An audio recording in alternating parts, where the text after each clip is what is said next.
ತಾನೆ ಬಂದಿದ್ದಾರೆ ಅನ್ಸುತ್ತೆ ಗಾಡಿಯಿಂದ. ಶಿವಣ್ಣ ಅವ್ರು ಸದ್ಯದಲ್ಲೇ ಬರ್ತಾ ಇದ್ದಾರೆ, ಇಲ್ಲಿ ಏರ್ಪೋರ್ಟಿಂದ ಹೊರಟಿದ್ದಾರೆ. ಈಗ ತೋರಿಸ್ತೀನಿ ಇಲ್ಲಿ ಟೋಲ್ ಗೇಟ್ ಹತ್ರ. Thank you. ಎಲ್ಲಿ ಬಂತು? ವಾವ್, ಶಿವಣ್ಣ ಗಾಡಿ ಬಂತು ಇಲ್ಲಿ.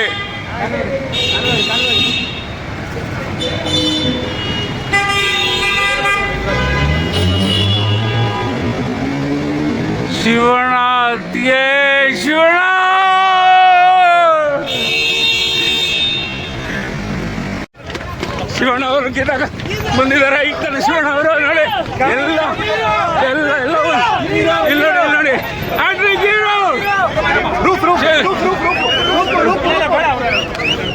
ನೋಡ್ಬೋದು ಒಳಗಡೆ ಅಣ್ಣ ಶಿವಣ್ಣ